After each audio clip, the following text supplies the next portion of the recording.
Good morning. I'm just teasing because I want to know you guys are already awake. So good morning. Yes, all right. Because this session is going to be about the wellness session. So I hope all of you are healthy practitioner. Okay.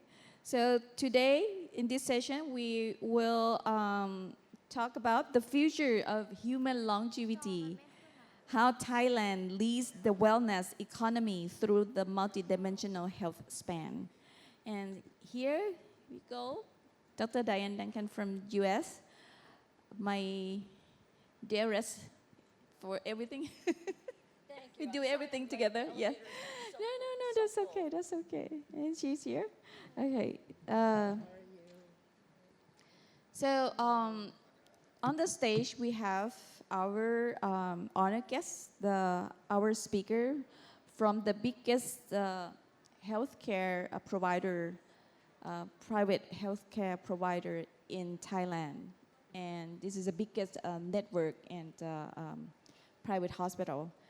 So they're like the pioneer of doing the wellness and anti-aging medicine for a long, long time. I don't know how many years, but they are the best and they're the most experiences in Thailand. And it's not only in Thailand, but also around the world that they have like global mission to, lead global Asian, wellness medical. So, Diane, would you like to say something before? Well, Achima and I are very interested in longevity and wellness, and this is one of the hubs of activity and development and research. And Yeah. I'm proud and honored to be here with all of you ladies, and we can't wait to hear what you have to say. Yeah, I'm kind of excited too. So we start with our first speakers, Dr. Tira Thawan Pradit, on the holistic wellness and wellness retreat in Thailand. All right, the stage is yours. Yeah. Yes, come. Sure.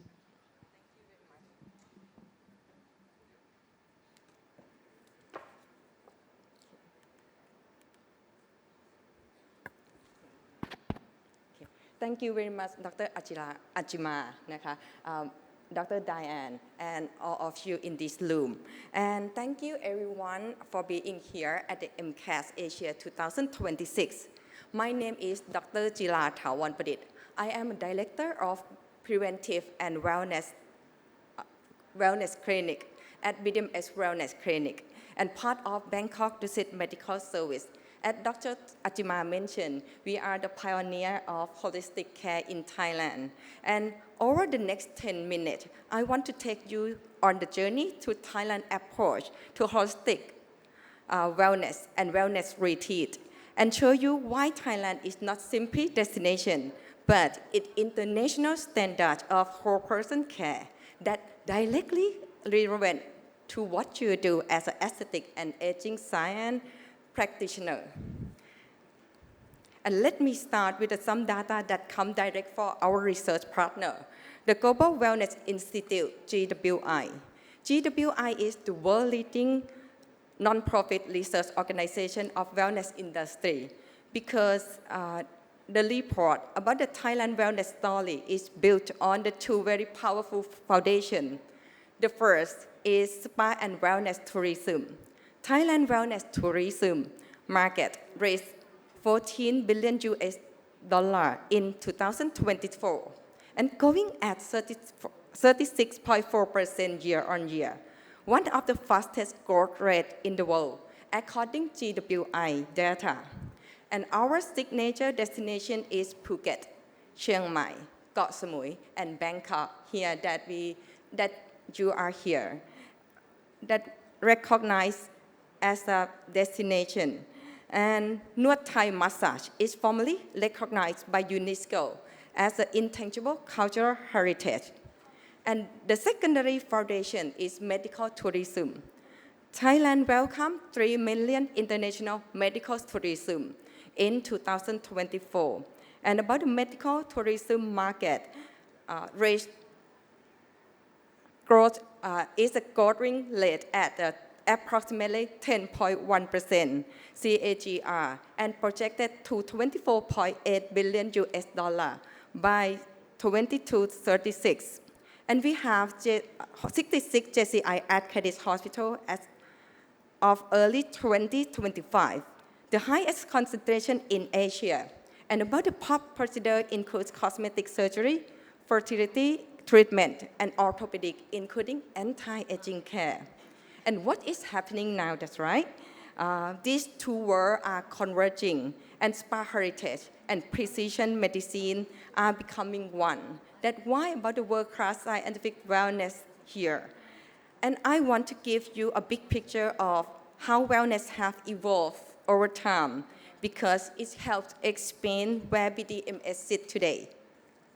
In the early days, wellness 1.0, healthcare was purely reactive. That's right. You got sick and you went to hospital.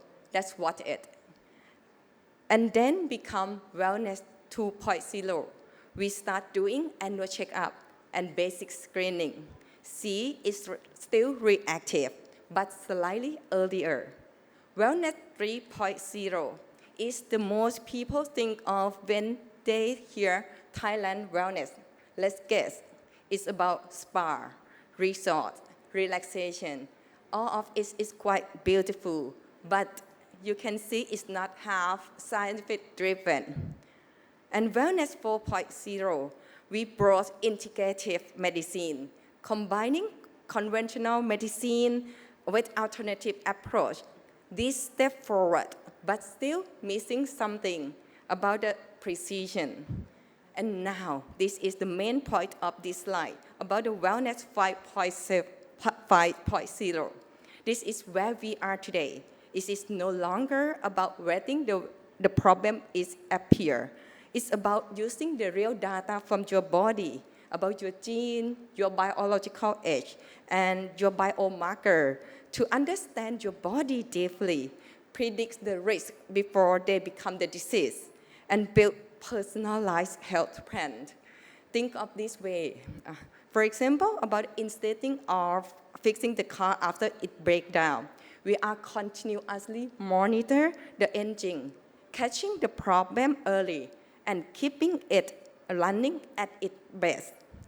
This is BDMS Wellness Clinic is built on. And this is what makes Thailand approach to holistic wellness genuine different with other countries in the world. And when our guests walk to the door, they do not feel like this is a picture of our clinic. And when our guests walk to the door, they do feel like they are in the hospital. But all behind the scene, all our staff and every wellness program meet the same clinical standards as our accredited hospital because we are in the group of Bangkok Lucid Medical Services. And this combination, medical grade care in welcoming, comfortable seeing setting is what sets us apart with other wellness centers. And on site, we run genomic and biomarker laboratory. We provide connected diagnostic with a personalized prevention plan. And on the diagnostic side, we offer the core capability.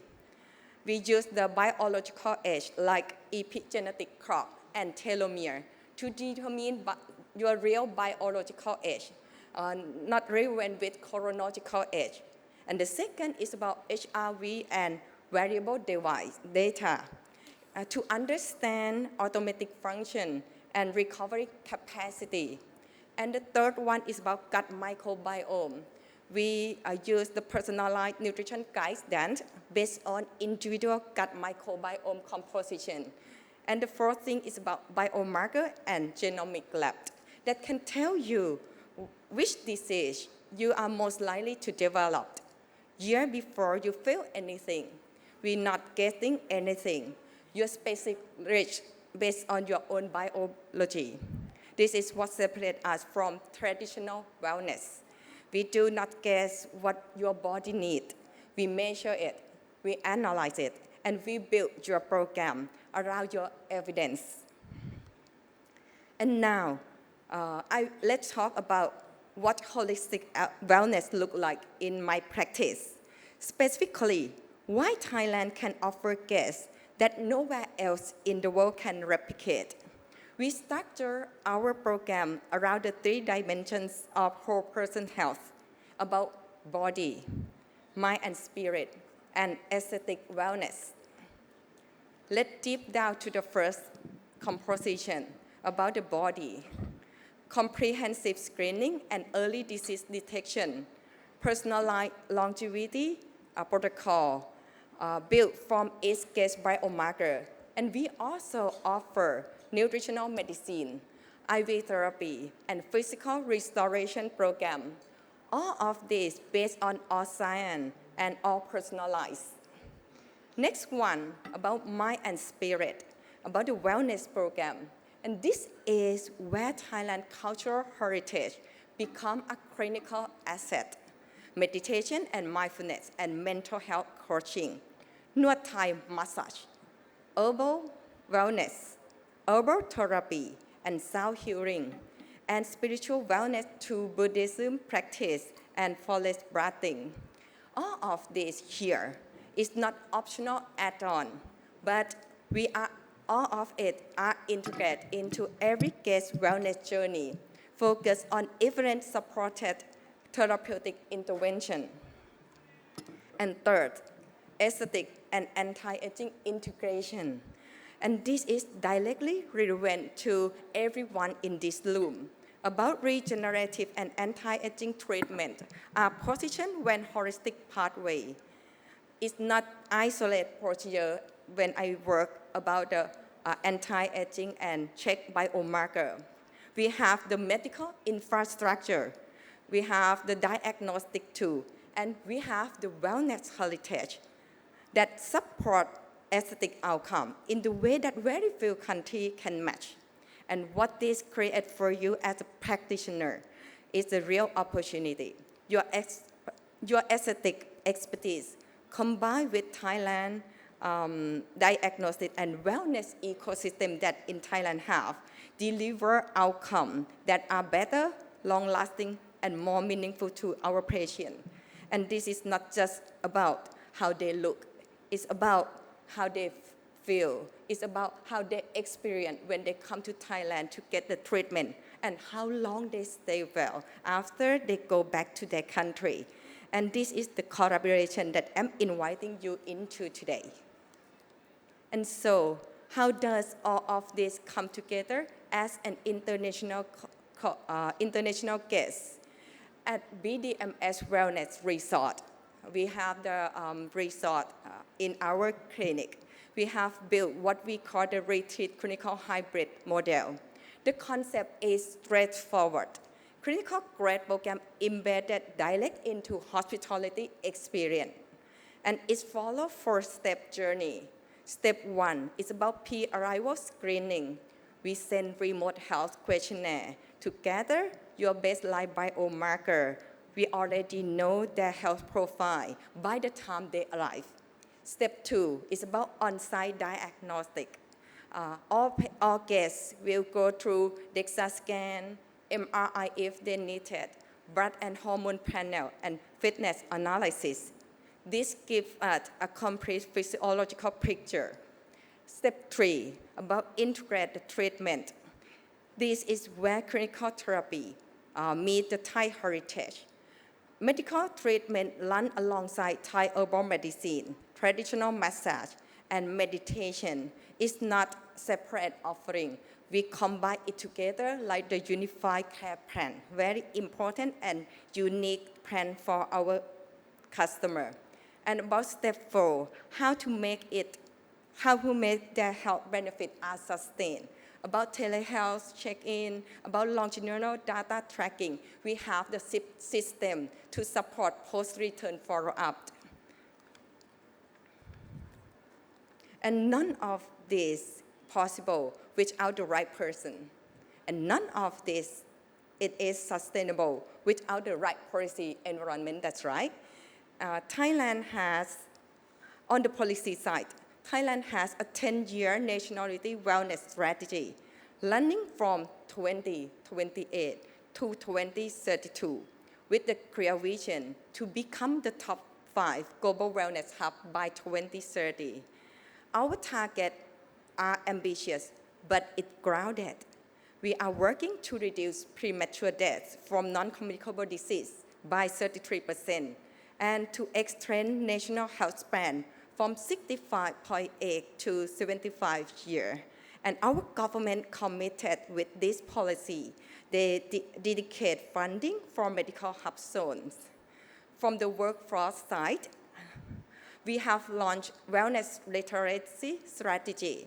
We are partnering with Thammasat University, King Mongkut Institute Technology, Lat Krabang, Singapore Medical University and University of Sharjah to develop curriculum in preventive medicine, longevity science, and wellness management to feed training pipeline for the board-certified lifestyle medicine physician, and about the National Certified for Lifestyle Medicine course, including multidisciplinary team, psychiatrists, physical therapists, and Thai traditional medicine practitioner under the one core model. And why Thailand gives you and why Thailand? I will give you the 4 direct answer. It's about Thailand is very well known about cost effectiveness and work quality. We have JCI accredited care at fraction of the cost compared to Europe, United States, or Australia, which our very important thing is about not compromise clinical standard. Infrastructure at scale, we have 927 government and 363 private hospitals, plus 25,000 private clinics, near nationwide accessible.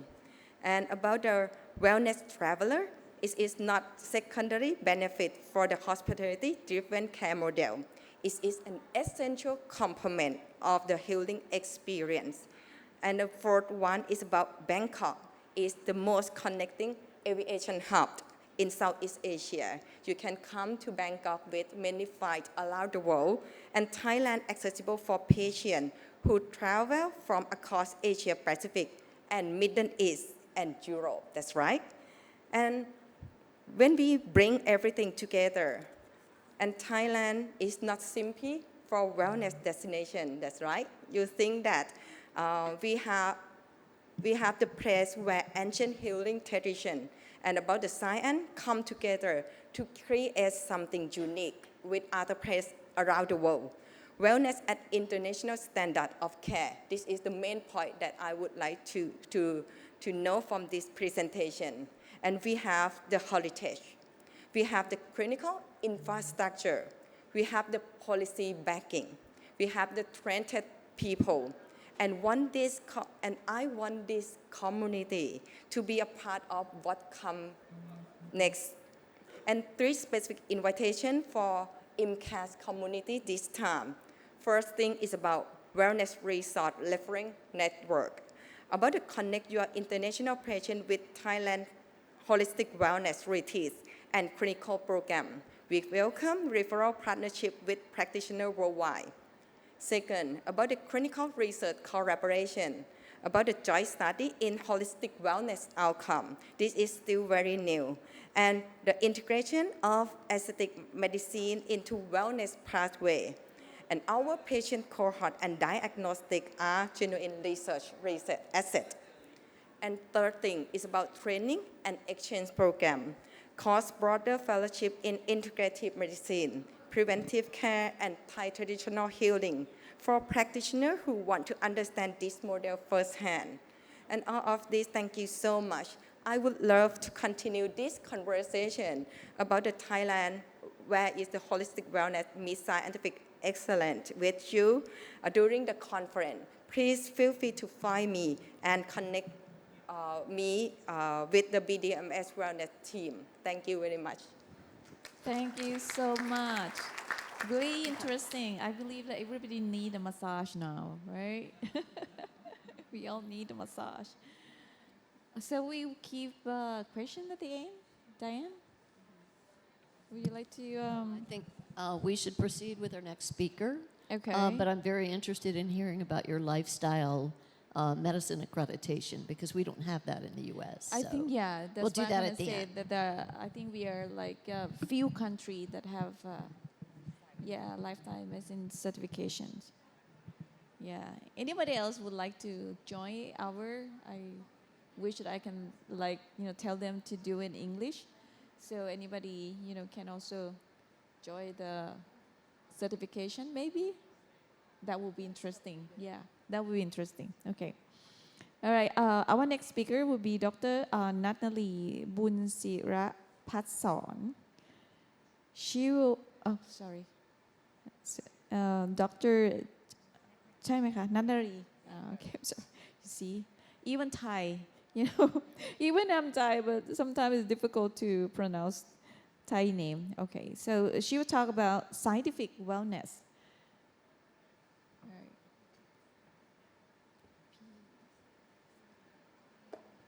All right, good morning, everyone here. So today is more on the sharing our latest publication on the scientific wellness from our in-house research.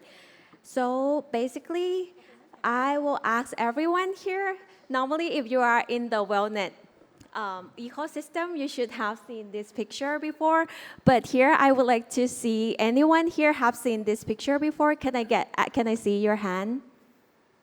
Okay, a lot of people have seen it. So basically, Dr. Dira already told us about the holistic care in our clinic. But when we talk about the wellness, we have something to stick to.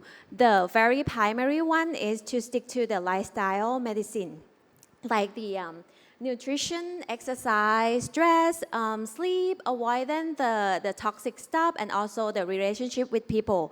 That is the very basic one. But in the advanced level, we stick to this hallmark of anti-aging. This publication on 22, sorry.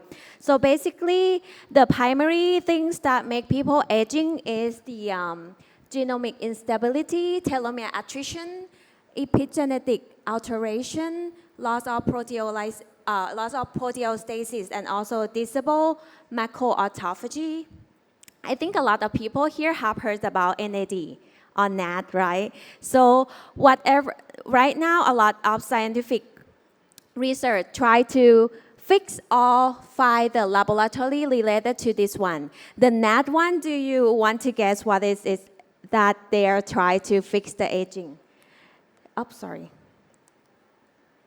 So basically, the NAD part or the NAD one, so they try to fix the autophagy. So as you can see that a lot of ingredient, the laboratory that we have found now today try to find out the way that we will fix this kind of factor that make people ages. So that's why in our clinic, we have a ton of telomere information, like 1,000, more than 1,000. So even though telomere have been studied for many years, but we still find out that because we have a lot of data in our clinic, so we want to see the relationship between telomere and also the other laboratory that people come to our clinic and got checked. So this is the latest publication on our clinic called the multi-domain correlation of telomere shortening in advanced wellness program in Thailand. We just published it in this February 2026 this year. So basically, this is the conclusion of our study, but I will get into some detail to sharing with you. This study is retrospective observational study. We collect the data from January 2021 to December 2024. We have the participant around 1,600, and also the majority is Thai people, around 88%. As you can see that the lab test here on the biological domain, a lot of lab tests here is very basic lab when you come to the wellness clinic. So we check the basic lab like the lipid profile, the sugar, but also check the hormone including the thyroid for metabolism, the sex hormone, the stress-related hormone like the cortisol and DHEAS, and also the growth hormone that represent indirectly about the sleep. And also we check the vitamin, mineral, and also the antioxidant vitamin. So as you can see in the graph, we try to find the correlation. The red color is the negative correlation, and the green color is the positive correlation.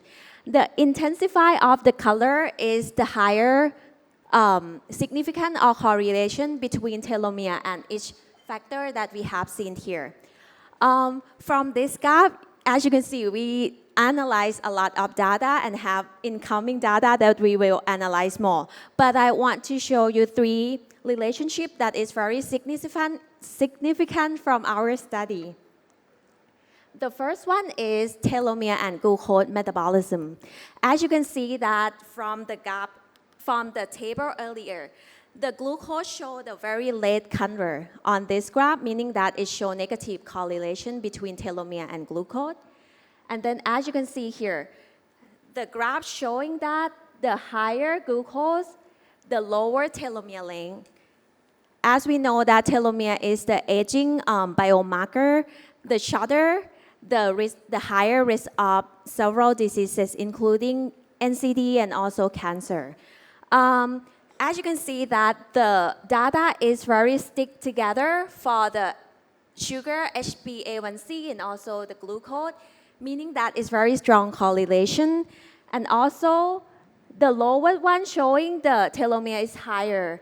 And when we talk about pre-diabetes, we say that we will cut out at 100 and also 5.7 from HbA1c.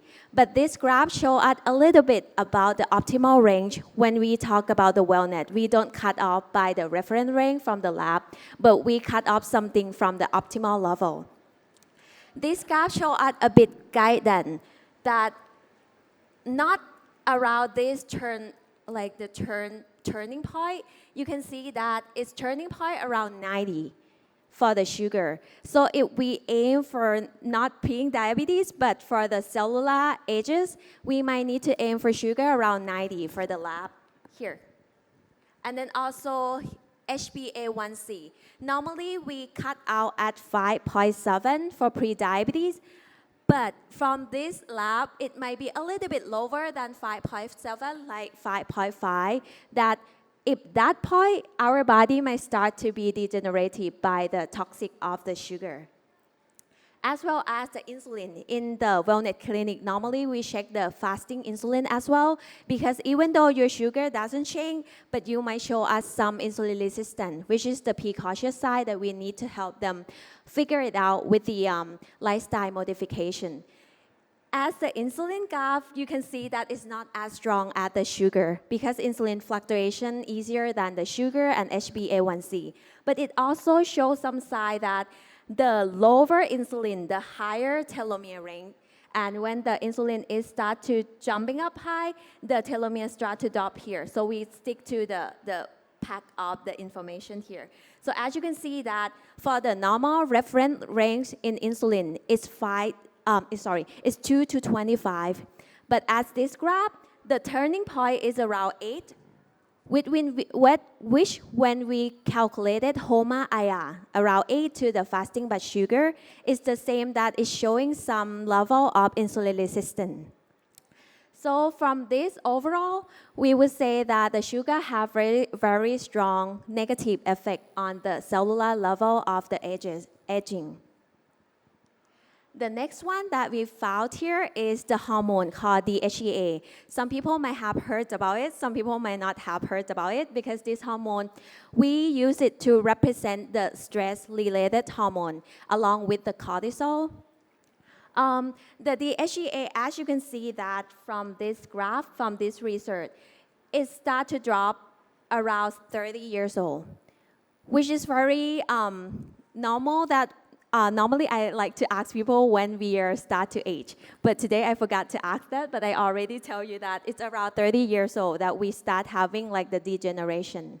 And also, because we have the gynecologist here, the very first organ that got aged is ovary from the latest research. And then the organ that got ages later is brain. So that's why we found a lot of people have Alzheimer or dementia as around 60 to 70. But women here, we need to take care of our ovary. We will hear some very benefit things from our gynecologist here. But get back to the DHEA. DHEA is the precursor of sex hormone, like the testosterone and female hormone. That's why some people have the lower DHEA, they might have some problem with the testosterone, some problem with imbalanced female hormone. And also, I have an experience that a lot of people have low DHEA, they have the problem with the bone, with the muscle as well. When we replace them with the DHEA, I have one cases that I have met lately. He cut his stomach 2 times. Like the first one is gastric bypass. The second one is first one is gastrectomy, and he do the second one with the gastric bypass, so that he got the problem with absorption. He have very low of DHEA, like 20 something, and then I replaced him with DHEA. He got back, see me around 3 to 4 months later. He gained the muscle around 2 kg. With the exercise as well, but it's a lot for the 2 kg in a short period of time. So the DHEA is also the helping with the muscle, with the bone, and also it is neuroprotection in terms of cognition and also emotional, because it counteract with cortisol, the stress hormone. Nowadays we have a lot of people having a lot of factors that affect their stress, and the one thing that we can tell that whether your body can tolerate stress or got break from stress or not is from this hormone.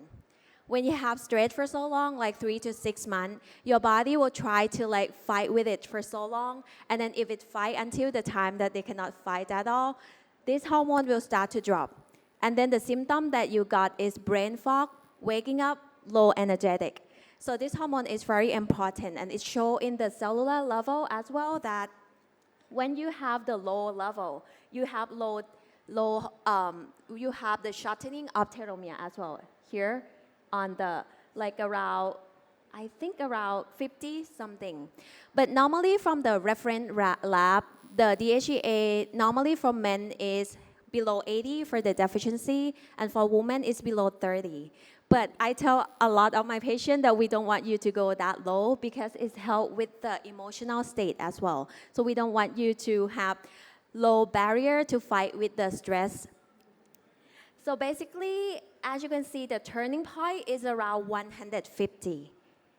So the deficiency level and optimal point is a bit different, right? That's why we want people to keep the level of DHEA around 100 to 150 because it drops as your age. So when we are ages, we might have a lower barrier fighting with the stress. So when we keep it high, people will have some protective things for them for getting a lot of stress for the family stuff and also the working stuff. Lastly, another factor that related to telomere is IGF-1 or the growth hormone. We cannot measure the growth hormone directly because when it releases out, it will be in the blood around a second. So that's why we use the active form of growth hormone called IGF-1 to measure indirectly how well you sleep in terms of quality and quantity. So basically, the growth hormone help with the repairing your body from the brain to internal organ. And also, it drop as your age. If you sleep well, your growth hormone will release well. As well as the DHEA, if you have low growth hormone, you have the risk of shortening of telomere, the cellular ages. So the level, normally the reference range in the lab is 50 to 250, around this number.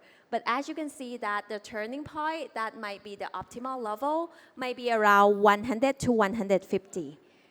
So this is the, I bring up this lab because from the own science in wellness, we thought that the higher telomere, the better. But right now, the latest scientific proof that even the telomere, even the vitamin, is not like the higher the better. It's the U curve.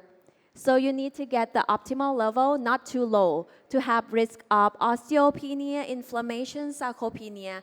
and also not having it too high to have the risk of cancer for the growth hormone. So right now in the wellness world, we don't giving people the growth hormone that much at all. So we just like fixing the other way around, like the sleep to all the nutrition to have the growth hormone into the optimal level. Okay, I think this is all what I have today because we have another interesting topic that we will talk about the women health. And if you have any question, feel free to ask and we will discuss about this. Thank you so much. Thank you for sharing, very useful information. And Diane? I think it's interesting because in the U.S., you might know that there's a lot of DIY peptide injection going on. Right. And so a lot of people will order growth hormone or things like that Yes. online without really looking at the source. Right. And so it would be interesting during the discussion part to talk about that a little bit more and how we can maybe better monitor our patients' selection and give them some guidance instead of just injecting whatever they can order online. Right. But I think the data is so interesting. Yeah. So I believe after after decision, when we out of the room, so everything will be no sugar. No sugar. Sugar is bad. Okay. All right. So I think we move to our last speakers. She's the gynecologist, integrative, preventive gynecologist. Let me put it this way, okay? Dr. Shalom Kwan Prayun Wade. She'll talk about reproductive longevity, the missing dimension of a woman's health span. Thank you.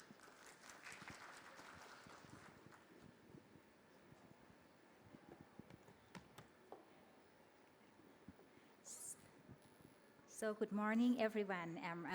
It's a great pleasure and an honor to be here with you today. You have heard about the holistic and scientific wellness. So today I just would like to share about the reproductive longevity, which might be the missing dimension of the women's health span and longevity medicine. Everyone needs to get aging, right?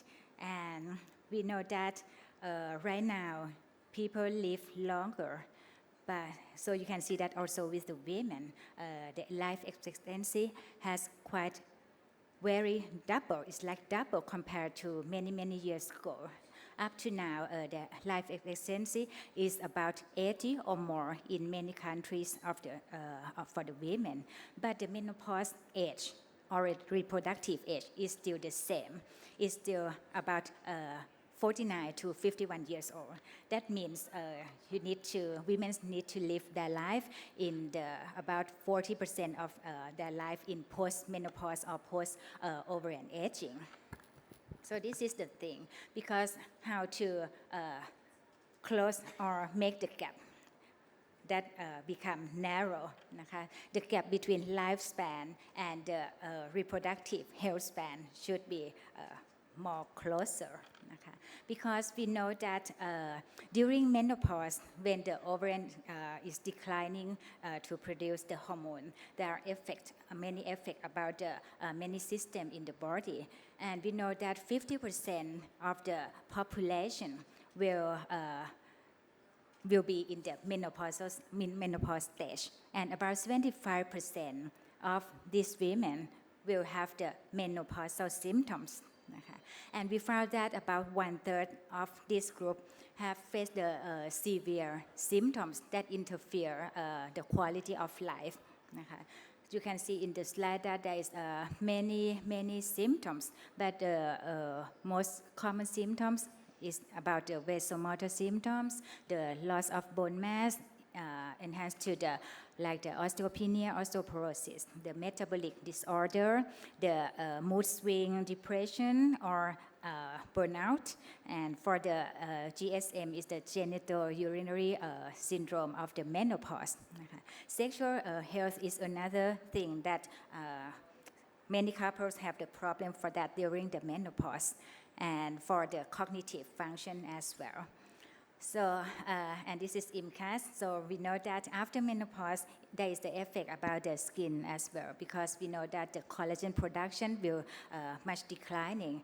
It's about 2% loss each year, and about 30% loss will happen during the first 5 years. So the women will face the problem about the dry skin, wrinkle, and many things that affect for their appearance. So it might affect about the psychological or the confidence of the women. So right now the paradigm shift, instead of asking how long do women live, it should be how well do women live after that.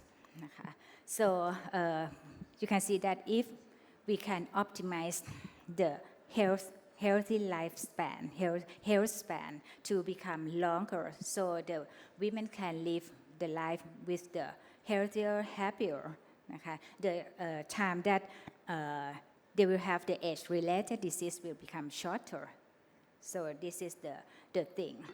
And this, I would like to say that about the ovary and aging. You can see that the ovary is not only a reproductive organ. Actually, the function of the ovary acts as a systemic regulator of the women's health. It affects about the cardiovascular, about the brain, about the metabolic, and the skin, the genitourinary system, the digestive system, the many things. So the ovary may be one of the earliest, as Dr. Natnari said, that become the marker of the biological aging of the women. And traditionally, we measure the reproductive age by the standard, like the biomarkers, like the anti-Mullerian hormones, antral follicle count, the FSH or estradiol level. But it's just partial tell us about the ovarian aging. It's not all of that. So right now, from today, the emerging biomarkers will turn to find out the ovarian biological age. For example, like the epigenetic clocks, inflammatory signatures, the senescence associated secretory phenotype, mitochondrial function, and the multi-omics approach. To do like this, we can reflect. This lab can reflect about the real biological age of the ovary and lead to precision longevity medicine. So the question is, can we slow the ovarian aging? Actually, the basic thing that is the most evidence-based is for the lifestyle foundation, to adjust the lifestyle, like the healthy diet, regular exercise, good sleep, reduce stress, quit smoking. This is the thing that can help to delay the ovarian aging. Another thing, in some specific cases that have the symptoms, the proper or optimal menopausal hormone therapy is still the good treatment for that kind of specific group, to maintain like the reduce the vasomotor symptom and improve the quality of life of the women. Besides of that, we do the egg freezing. If we talk about the fertility, we need to try to have the treatment for enhance the sexual health and manage the cardiometabolic risk, bone health optimization, and personalized preventive care. And in the future, and right now it starts to happen, but sometimes for the regenerative medicine is sometimes in the research study, cannot help to slow ovarian aging in total, but is the starting point that we know that the study has more and more positive result for the ovarian tissue cryopreservation and transplantation back. This one is, I will talk about this later, about the NAD metabolism, senolytic, and regenerative medicine. So for the OTC and transplantation, it happened more than 20 years, but the starting point is for the young cancer women patients. But right now around the world, in the US, in the European countries, Scandinavia, there are many research more. And right now the OTC is not the research anymore. It can extend to the healthy women that would like to preserve not for the fertility, but for the preserve the ovarian hormone production. So to keep the ovarian tissue frozen. And when you, like the women's start to get into declining or have ovarian aging, get into close to menopause, has a symptom, so we can thaw this tissue and transplant back in the body. And there is the research that about 95% of the women, if we talk about the hormone production, it will come back again about 19 to 20 weeks after we transplant the tissue back. And can last long, up to 7 to 10 years right now. So this is another thing. We cannot say it's like the postponed menopause, but it makes it's like the natural hormone therapy. It's your own tissue, and it can produce the ovarian hormones again in our body. So, like I said, the lifestyle optimization is the baseline together with the clinical intervention and future regenerative therapy. So in the past, we just treat the menopause, and right now we assess the ovarian reserve. But in the future, the goal is about the early detection, prediction, prevention, and personalized treatment by using the AI, omics, or biomarkers, or regenerative medicine and ovarian tissue engineering. This is the goal is not extending the ovarian lifespan, but to preserve the reproductive health to enhance the women's health span. So at IMCAS, I can say that the healthy ovary will make to produce the balanced hormone in the body, reduce inflammation, that make the healthy skin, hair, muscle, bone, and metabolism, and this bring to the healthy appearance and longevity. So I can say that we should protect the ovary, preserve systemic health, and extend the women's health span. And I think the future of the aesthetic medicine is now should becoming like more integrative. It's not only the contribute about the external rejuvenation, and together with the promote the healthy for the women's from inside together. And this is my take-home message for today. I would like to say about 5 things. That for the ovarian aging is one of the earliest biological markers about the aging in women. It happened long before the symptoms will appear. So if we can detect or diagnose for the ovarian aging quite earlier diagnosis, so we can maybe manage, prevent more. The second one is the ovary is not reproductive organs. I would like you to see the ovary is the regulator of the systemic health. Third, declining of the ovarian function is the effect about the multiple organ system, like I show you in the diagram. So it's quite the central regulator.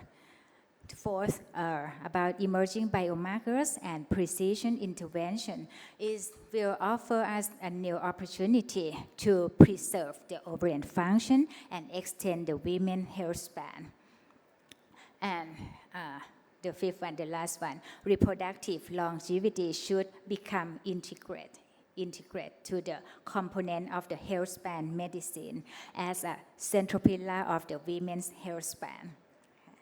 And because I can say that the reproductive longevity is about the preserving systemic health, resilience, and quality of life throughout the women's lifespan. And for Thailand, I think there's the opportunity for Thailand to become the global destination where science, wellness, aesthetic, and longevity converge. Okay. And this is the picture of me because I am the one who is the middle-aged woman. So I would like to be healthy, happy in the post-menopause of my life. Okay. And I think for the longevity medicine is like to add years to life, but for the reproductive longevity, we might can add life to the years that we live our life longer, happier, healthier. Thank you very much. Thank you so much. It's so interesting, the information that we have today. I really want to be your patient, but it seems to be too late now to collect that. I'm sorry. Okay. Yeah, it's very interesting. Very, very interesting. I have a quick question because we are not really transplanting ovarian tissue for quality of life. It's usually mostly for fertility. Do people who get the tissue transplants, the ovarian tissue transplants, after a certain age, do they have to worry about an increased risk of cancer or no? Thank you. So this is one thing that need to concern because right now for the research work in the quite well-being women that for the preserve the ovarian hormone production, and before we freeze the tissue, actually in the every centers need to send the tissue to check the pathology to make sure that okay, nothing wrong with that tissue before we freeze them. Okay? And this is the thing. And we need to be careful about in the case that might have the risk for the cancer that can spread to the ovary or the end organs. So we need to have the criteria before we freezing or transplantation. And now for the world data, I think there are, until up to now, there are more than 600 OTT transplant back. Okay? But some is for the fertility issue. But for the hormonal prolonged hormone, ovarian hormone is about, I think, more than 200 cases. Yeah, and 95% quite response well. Yeah, I think it's a healthy tissue should be fine. I mean, if Healthy tissue. yeah, healthy tissue and cryopreserve, and then transplant, and it's your own tissue. It should be like, you know, to me, I feel safe. If you want to do something like this, I feel safe rather than just taking the hormone. Yeah. You know, Instead extra of the hormone. synthetic Yes, hormone, it's synthetic our hormone. tissue. Right. Natural Yes. hormone. I love that. But I heard that the hospitals already offer this treatment to patients, right? Yes, yes. Ah, okay. Yeah, How many patients that have been done and how right long now that we you just start not for long. So Okay. right now we have 8 cases that okay. do the OTC already, but no case of the transplant yet. Ah, Maybe we need just keep it to keep wait preserve until it, about right? next 10 years, I think. Ah, okay. Interesting. I thought it was interesting your discussion of growth hormone and the U curve. Can you describe a little bit more about where the ideal growth hormone measurement is so that we could attempt to meet those criteria? Because I think you brought out a good point that for growth hormone or things like that, it seems like more is better, but that's not always so. Right. The more is better is the own theory that we have stick to like 5 to 10 years ago. But right now we found out that people who have higher growth hormone tend to have more cancer. So that's why we have the new research on 2020, 22, something like that, found out that we don't measure growth hormone directly. Like I say, we measure IGF-1, the active hormone that come after growth hormone. The optimal level is 120 to 160. That giving you the optimal benefit as well. But below that, you might have risk of frailty with the sarcopenia. Also, the higher have showing the risk of diabetes and also cancer. So that's why in the wellness clinic nowadays, we don't give the growth hormone for the adult. But in case of the children, we still have the endocrinologist that might take care of that. Mhm.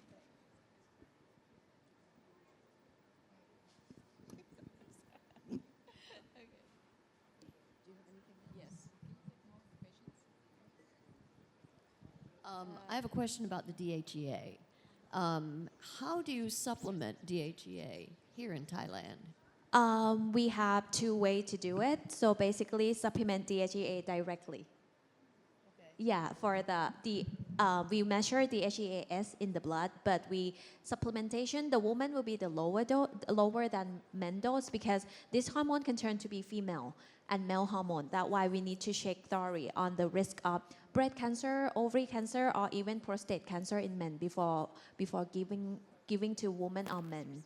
And also, if the level is not that low, but they start, because some cases, like I told you, if it's not that long for the stress, it might not be dropped that much. So we will discuss with the patient if you don't want the hormone, we might give some supplement like the adaptogen and then do the lifestyle modification because the DHEA use up a lot when you have stress and then it reproduce back when you sleep well. So that's why it's called relay tension. So we give them the adaptogen to help raising up the hormone, the good fat, because the HEA have made from cholesterol. So nowadays we have found a lot of people who take statin. I'm not giving the bad thing for statin, but it is just our observational that when people keep the cholesterol lower than 150, it will start to affect the HEA to drop as well. Good to know. Is the DHEA that you give pharmaceutical or nutritional? We have both pharmaceutical and nutritional as well. Diane, I think one more. yeah. And one more thing about the DHEA treatment. Actually, we are the wellness research and a scientific wellness treatment. We focus on holistic treatment. That's why we focus on lifestyle modification, including about the supplement and diet that related with the HEA level in their body. Sometimes when patients focus just only the HEA supplement, like synthetic supplement, when they stop it, the level is dropped right away. But for us, we focus on holistic person, and we have the team, multidisciplinary team to advise them all. Yes. Nice. Thank you so much for the maximum benefit and the safety of the patient. I think we ran out of time. We have one question from the floor. Please, just a quick questions and the answer from the panelists. Good morning. Lisa Boots Taylor from the Mike, US. Mike, please. Sound ค่ะขอเปิดเสียงหน่อย Lisa Boots Taylor from the U.S. Can you comment on inflammatory markers and the mitochondrial function test that you may eventually be presenting or have done in the past? For the inflammation marker and mitochondria testing, right? For right now, we have the very basic one. We take ESR, high-sense CRP, which you have known about that, the very basic for inflammation. But right now, we are more tend to test the interleukin to specific to some diseases or some specific inflammation. The CoQ10, we don't have the direct way, the mitochondria, we don't have the direct way to take the test about it. But sometimes we take a look at the other inflammation like the CoQ10 level, the NAD plus level. We are able to measure the red blood cell NAD plus as well, and also the other hormone and also gut health to define whether there is any mitochondria dysfunction. Yeah, thank you so much. Thank you so much, everyone, to stay until the end of our session. It's very interesting. And we're going to have this session again next year for sure. And I hope it's going to be more information and make us exciting like today. Thank you so much. Thank you so much, everybody. Thank you so much.